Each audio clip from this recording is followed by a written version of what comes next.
Di ako sure guys kung ano yung pangalan nitong beach resort dito kasi wala namang pangalan na nakalagay. Pero parang na-abandon na to dito. O baka naman meron pa rin naman pupunta dito mangilan-ngilan. But the way I see it guys, parang na-damage yata ng parang bagyo itong lugar. Kaya parang hindi na yata na-maintain. Pero in fairness yung buhangin niya ayan, at naman yung harap ko guys.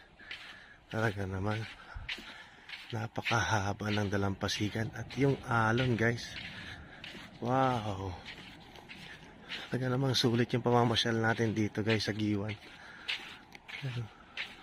Wow, this is a surfing heaven para doon sa mahilig mag surfing. Ayan o.